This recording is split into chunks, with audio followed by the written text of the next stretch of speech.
WRPB studios.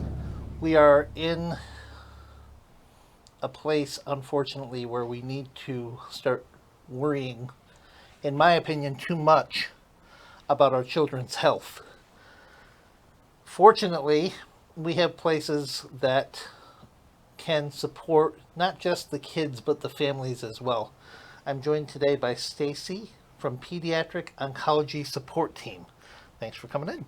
Thank you for having me. Tell me what Pediatric Oncology Support Team is. So, we are a not for profit, and our goal is to help families through their cancer journey. So, whether it is they need the emotional support, we have two mental health therapists on staff that help the family, the children, and often the siblings through the process. And then, as well, we offer them financial support because, unfortunately, when a child gets cancer, a parent usually has to quit working, and it puts a huge financial strain on the family. So, what kind of financial support can you offer? Is it just toward their medical bills, or Nope, is it? we offer them money for gas cards because often they don't have transportation and they have to get there, or just the gas to get from Port St. Lucie to West Palm Beach, where the hospital is expensive. So we'll provide them gas cards. We'll provide them if they're really in need. We'll help with mortgages. We'll help with emergency bills. Really, whatever we can do to help them. And if we ourselves can't help them, then we have a ton of resources that we work with to help them get what they need. So, obviously, being a nonprofit, that puts a strain on you. Where do you get your funding from? Most of it comes from grants and then from donations from businesses and individuals. What brought you into this type of an organization? I was actually working for another cancer organization, and I had the fortunate experience of working with Post Pediatric Oncology Support Team while I was at there, and I just loved the kid part of it. I'm a kid person at heart, and really wanted to make a difference in the lives of the kids and their families because it's just sad. Only 4% of our budget it goes into childhood cancer research, and the long-term effects of childhood cancer is unbearable and not fair at all. And so we really, as a country, have to do better at making sure we're doing right for our kids. So, let's talk about the part that nobody ever wants to think about. What are the statistics of childhood cancer? Right now, I think it's 1 in 4 kids right now will wind up with childhood cancer. Do you serve a specific age range, or how does that work? From birth up to 18.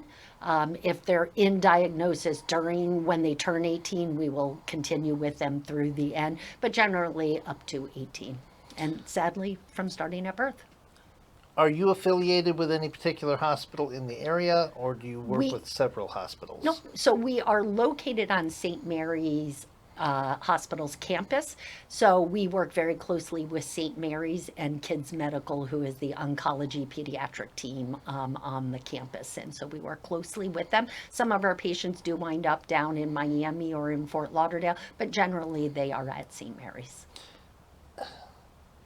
It's a difficult subject to talk about because nobody wants to think about this being a reality.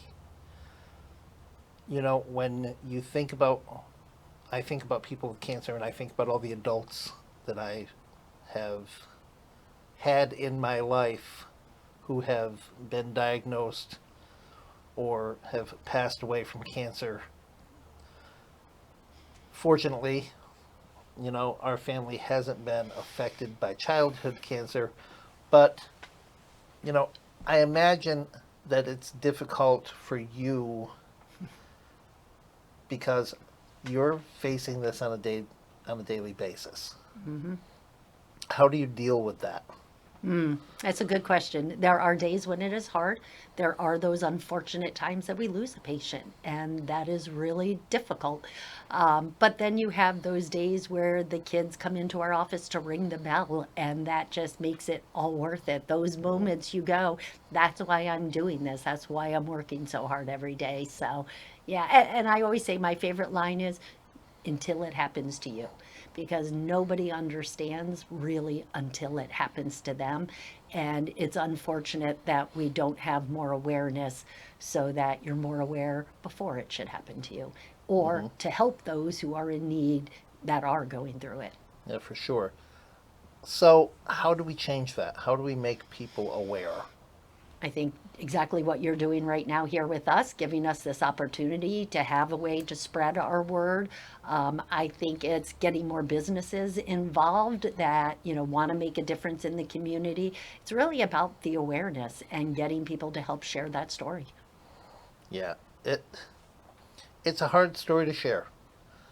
You know, it's a hard story to ask questions about even. Because, again, your mind doesn't want to go there. So, you're a nonprofit organization. Yep. How do you deal staffing wise? Do you have a lot of volunteers? Do you... Mix. So we have a staff of 6 right now. So we do have 2 mental health therapists, one that's a Spanish speaking, because that is definitely a need in our area.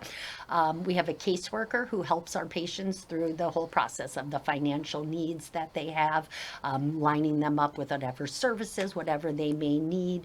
We have a program director who helps to run our community events, and really she's our main woman in the office. She's the first person that the families see when they walk in the door. And often they come in just to give her a hug sometimes when they're at the doctor, because they just become so close with them.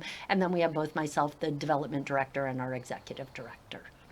So, what are some of the things that people can do? Obviously, if I want to make a personal donation, Yep. I have that ability. But what are some of the other things Yeah. that people can do to help raise funds? With the holidays coming up, we are looking for businesses or individuals that want to do toy drives, because we do run a big holiday party where we make sure all of the kids go home with special toys. We run a food pantry in our office, because a lot of times a child will go to the doctor's office for their checkup and their blood counts are off, and they say, you have to go over to the hospital now for an infusion. Well, they didn't come planning for that. So they'll come to our office and they'll grab a drink and some snacks to take over with them. Blankets are a big thing, because the infusion rooms are very, very cold. So they come and get blankets from us. So donating blankets, toys, things that the kids can really use in the hospital. I think one of the most favorite toys is Legos, because that's one of the things the kids build in their hospital bed. It takes them time. It gives them, and then they can stare at it afterwards. So really toys. And then we run events throughout the year. We have our annual luncheon in April. So we're always looking for volunteers and auction items for things like that. And then in June and December, we run community parties. So parties for our patients to come together and just be with other people who understand. And so we're always looking for volunteers and donations for those as well. Fantastic. So, I'm sure that we could probably talk about a lot of different things, but, let's talk about the important thing. How do people reach you if they want to help? Yep, they can go to our website, which is postfl.org, and learn all the information there, or they can find our phone number online, look that up, and give us a call. Folks, this is something that I hope nobody ever has to face, but if you do, sit back for a minute, take a breath, and search the resources that are available, not just to help your children, but to help you as a family as well. Look for places like Post that take care of everybody, because this is something that is affecting the entire family, not just the patient. Thanks for coming in. Thank you. We'll be back.